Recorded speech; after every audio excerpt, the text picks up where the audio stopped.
again. Hi, Hi, and hello, Tanya. So, Neha, thank you so much for taking this time out. We really appreciate. We understand that you're going through a very tight schedule, and we really appreciate you coming here. And it's very important because number one, we are working from home, and this FaceTime is really important for us. And this is the second edition of the series that we have started, which is CMT Peeps, where we are talking to, we are starting with the leaders, right? And we are talking to everyone within the CMT team so that we can know about them from a non-BAU point of view, because BAU we keep on discussing, we keep on going about it, and so this is something that is about that. So first of all, did you go through Mayank's interview? Did you like it?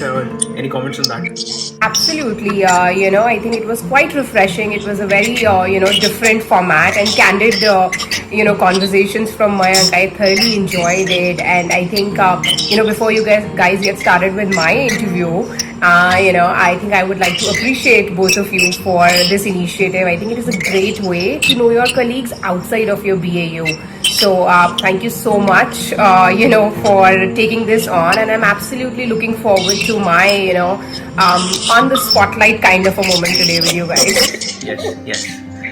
So again, I also Tanya also deserves a welcome here because she's also doing it for the first time. So with Mayank, that was more of a pilot. So given that was successful, so I welcome Tanya as well. So Tanya, you are also on the spotlight. I am feeling like we both are on the celebrity end today. So yeah, we'll start with something when Siddhant will say lights, camera, and action. Absolutely, all set. So what kind of music are you listening to right now? So I am a typical, Bollywood music kind of a person. So I enjoy all those, mushy romantic songs.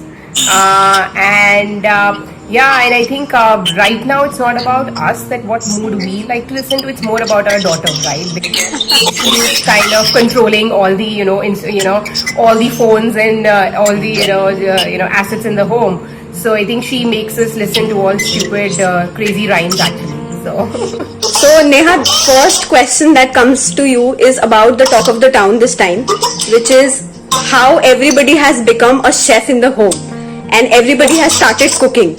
So I would like to know on behalf of the entire team that what is the most delicious meal that you have cooked this time in the lockdown? Well, so I think in our household, it's my husband who has kind of got this kind of, he wants to try his culinary skills. So he's, dishing out great great dishes every weekend. So I'm kind of a little, I would say I'm not that active in cooking. I'm not, exploring that side of me. But yeah, what I did, cook last week was garlic prawns. So, and that turned out pretty good. So I just try to maintain, my skills only to these exclusive kind of dishes. My husband is otherwise doing all other stuff. So I think last dish I cooked was garlic prawns, and which I think I personally also thought that it turned out quite well. Your husband liked it? Oh, absolutely. He was like, good that I've got a break from cooking. As delicious as it sounds, unfortunately myself and Tanya are pure vegetarians. I could only assume and taste garlic breads in front of me when you said garlic prawns. So I think for vegetarians, I think my daughter's birthday, guys, was last month on 28th April. And, because it was like a lockdown, so we had to make use of the best things that we had at home. So I asked her, Amira, what do you want me to, do for you? She's like, Mama, please cook chole bhature for me. She's like a typical Punjabi. So for her, I did that. And she also enjoyed it. So yeah, so I'm doing it occasionally, but I think whatever I'm doing, I'm trying to give it my best shot so that it turns out well. But our team would surely relate to, the garlic prawns, because most of them are non-vegetarians and anything new to them is like, oh, we'll cook today. Yeah, and I think I saw that in your first edition of the newsletter. I think the spread, the dishes everybody was, making, I think it was just fantastic. I mean, I was quite surprised, like, I think we had so much talent in the team. So. Yes. And about chole bhature, there is a thing that goes in our family के इतना ज़्यादा छोला मसाला तो MDH के डब्बे में नहीं होता जितना हमारे खून में होता है. That's the secret, Siddhant. That's the secret. That's how it comes out well. So the next thing, I just want to put it out straight. So what were you like in high school? Please describe to us.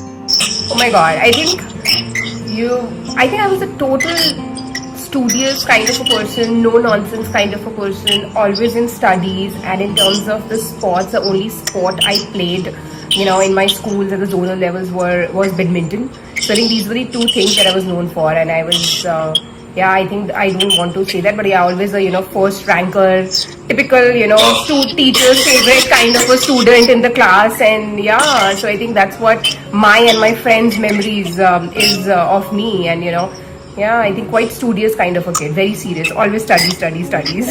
Your high school was in Delhi, right?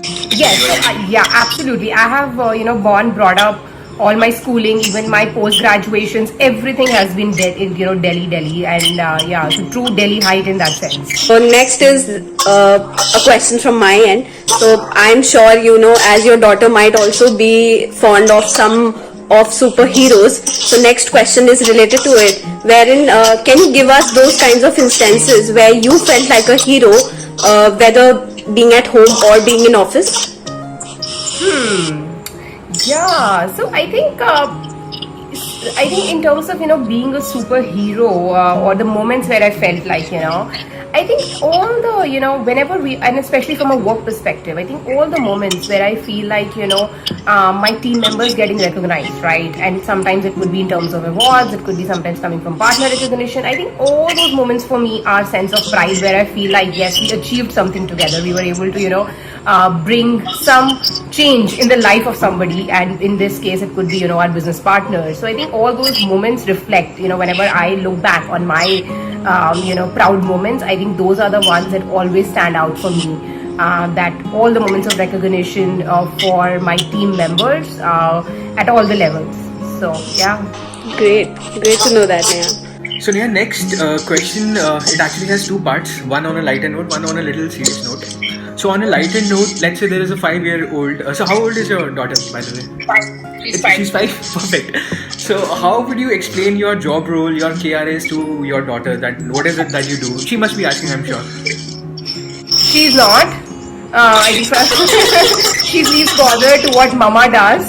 I think so. I think in terms of if I have to explain it to somebody, I think for me it would be saying that I'm connecting, or I'm bringing whatever ads that Amira, that you see on TV or in your papers, in terms of these fancy products like the Kinder Joy selling for you. It's my team who's bringing this messaging to you. Well, that's great. Yes. So coming on to the second part of this, people leader roles are tough. They are draining. So this is something that also makes me very curious all the time. How do you combat emotions while leading? Maybe in team, maybe at home, it's very important to combat emotions, because this is something that we cannot control, but how you express it is something that we can control. So as a leader, I've seen you always calm, docile, very tactical. So how do you keep that calm? How do you tackle emotions? Yeah. So I think the basic rule of and this is something which I follow. I think for any leadership skill is to be empathetic. I think because at the end of the day, all of us are humans, right? And all of us are going through certain emotions. It's always important to take yourself out of that situation and give a thought that what could be the other person's perspective when the other person is saying this thing, or the other person is reacting in a certain way.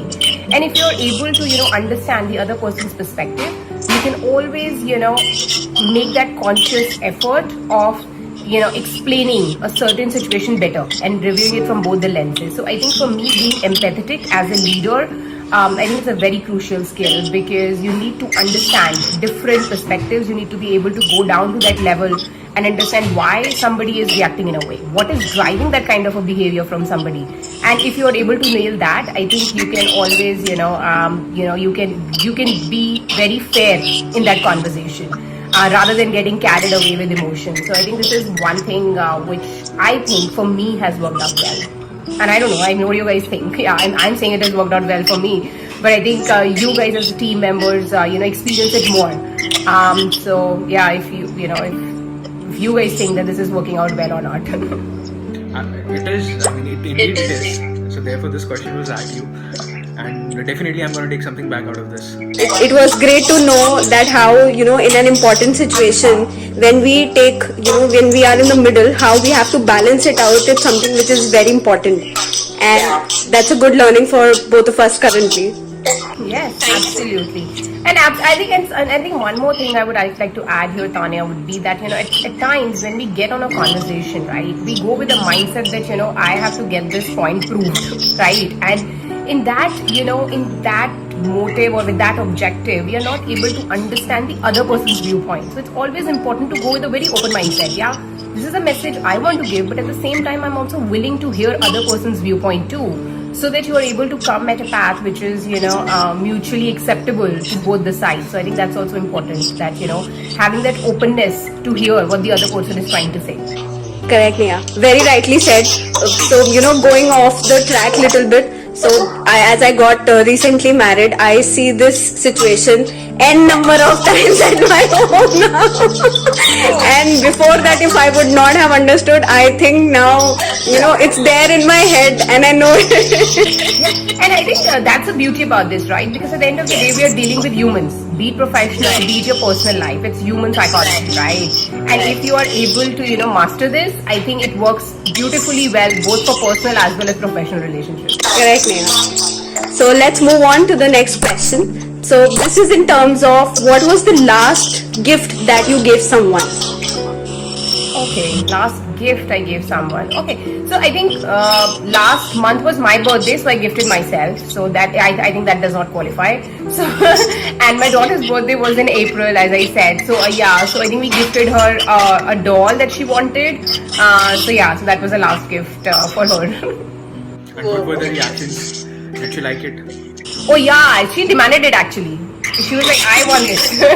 It's called Baby Alive. It's that doll is making certain actions and drinks milk and even pees, which is like weird, but that's what she got as a gift. So absolutely, she's in love with it. We would also like to know, what did you give yourself on your birthday? Because that's something that usually I also try following, that every birthday I also give myself something. So I think it was a lockdown, so there was hardly, I had very limited options. So I got myself a nice bracelet. I just ordered it online and thankfully they delivered it. So it was, at least I was looking forward to something for my birthday as a gift. Yeah, because my husband, clearly escaped it. He said, it's lockdown, you want me to go out, risk my life and get something for you? I was like, no, that's okay, don't get so dramatic.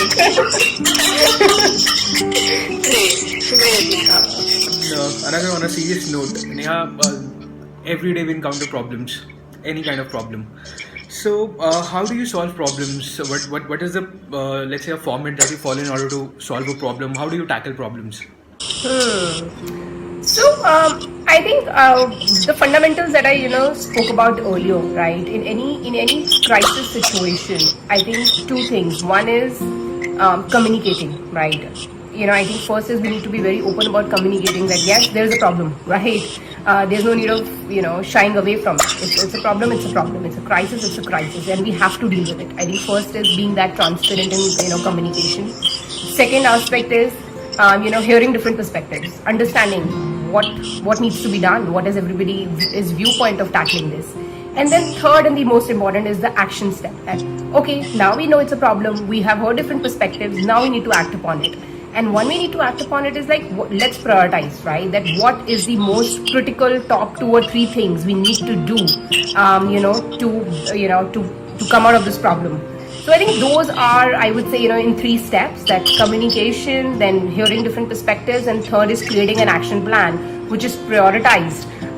Because in a time where we are in, we cannot do n number of things, right? So we have to prioritize. It's extremely important that we just focus our energies on the things that matter the most. So I think that's what, this is usually my approach to solving any problem. And again, and sometimes it has to be tweaked depending on the nature of the problem. But majority, I think these fundamentals still stay. Great. Perfect. Helpful. That's helpful, and I could absolutely resonate with that. Yep. Great. So on that note, Neha, we divided this interview into two sections where we wanted to get into some candid conversations, some a little deep conversations, and the second part goes like something like this. We'll ask some questions and then you got to answer in one word or one sentence. So that's what you have with us, right? So kind of a lightning cliche lightning round.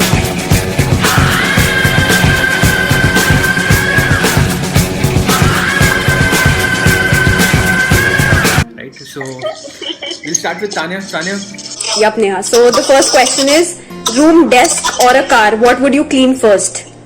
A room or my room? I would be very specific. My room. perfect. So Neha, are you a pizza person or a dal makhani person? Pizza person.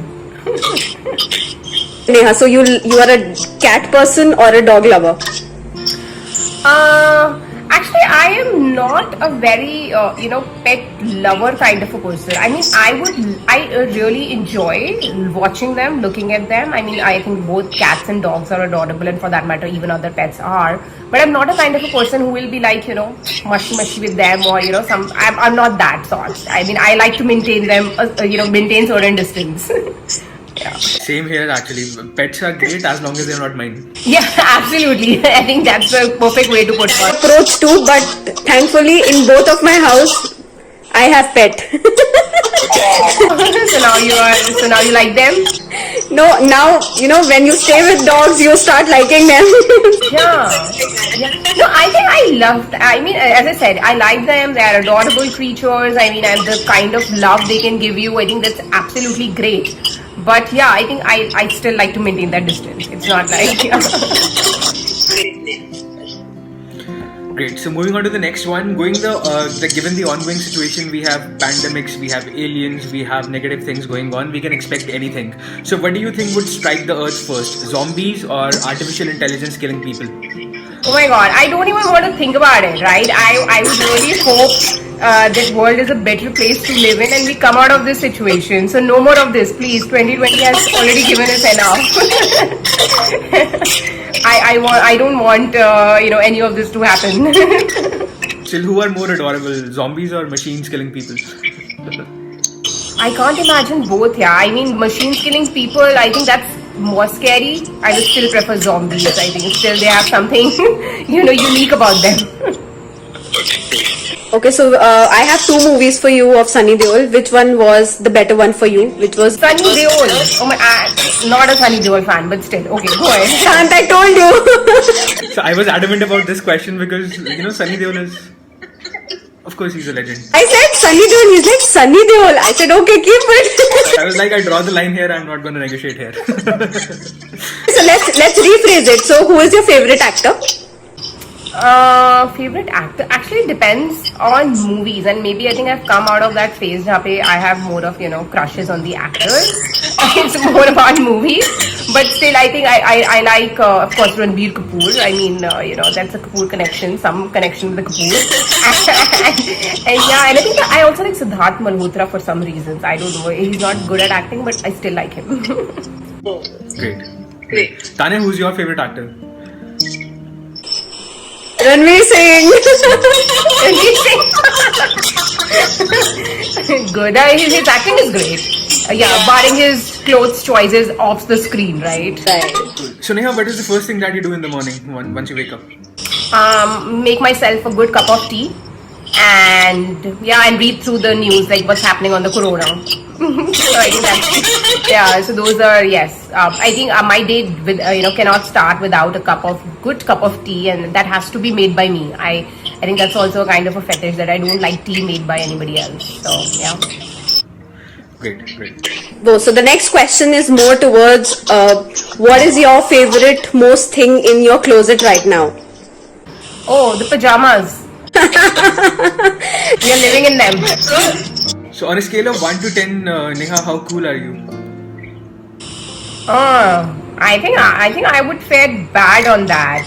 I think must be like 5 or 6. Average. But you seem really cool. I mean, you are cool. We have seen you, yes. I would say 8 or a 9. Oh, thank you. I like that. Thank you so much. I am aligned on it. Yeah, really. Yeah. But I think personally, I don't know. I mean, because I'm just in my personal life, I think when I compare myself to my husband, I think he's much more adventurous. In that sense, maybe I'm answering that.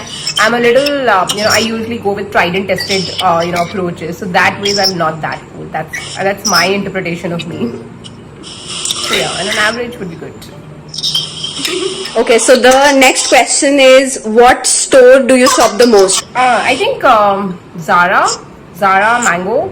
I think these two are my go-to brands. Great. Great. So, which one is your least favorite beverage or the most overrated beverage, which should not be there, but it's there somehow? Oh, that's a tough one. So I really don't think there is any beverage which I think is. I think I'm good with majority of them. Is the question more on the? Yeah, I think I'm just taking it from a soft drink perspective only. Yeah, so nothing that comes to my mind. I think I'm okay with majority of it. Like not even Campa that used to rule in 1980s.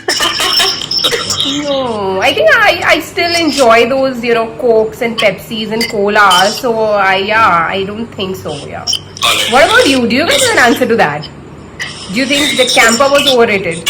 It was. I mean, now when you taste so many things, yeah, why people used to go bonkers over that? I still cannot understand. Maybe because that was available at that point in time, right? Because the visibility of जो available है उसी को you will do. Now we are spoiled for choices. So I think again putting things in perspective, Siddhant. Correct. So I think Siddharth, I would rest my case. I think I have known Neha in and out with these kinds of questions. And is there anything else you would want to ask Neha? So, so I do have a last question. So one food except for garlic prawns which you would never give up. Which I would never give up. I think dumplings. Dumplings and sushi. Yeah, I think those are my newfound obsessions. So yeah, I think they're going to stay for some time. Yeah. Great. Perfect, Neha. I think I also rest my case, and that's it from our end. It was really great. Thank you again so much for taking this time out, and especially during these times. And Tanya, any thank you notes from your end? So Neha, for the entire team, this is one of the things that we would also want. We don't want you to give a farewell, but in case you decide for this month as your time, this will be a small farewell gift from our end to you as well. So I hope you enjoyed it, and we'll share each and every message that you gave and putting it a broader perspective to our team, and I hope you liked it. Absolutely. Thank you so much. I think I absolutely enjoyed it. I think it was such a good refresher and good break from the regular work and the meetings that we are doing these days. So I think thank you for the opportunity, and I think I absolutely treasure this as my farewell gift. I'm sure I'm gonna watch it whenever I'm gonna feel that I'm missing my work and missing you all. So thank you so much for this opportunity. Really enjoyed, and have a good restful weekend. I think it's a good Friday evening. I think this is an apt time to have this conversation. So thank you so much, both of you. Thank you so much, Neha. Thank you, Siddharth. I hope you got these bits and pieces all correctly placed. Well, I do hope I switched on the recording before starting this. So yeah, that's a fingers crossed. Yeah, I did. All right. Okay. Okay. Thank you so Thank much, you. Neha. Bye. Bye-bye. Bye.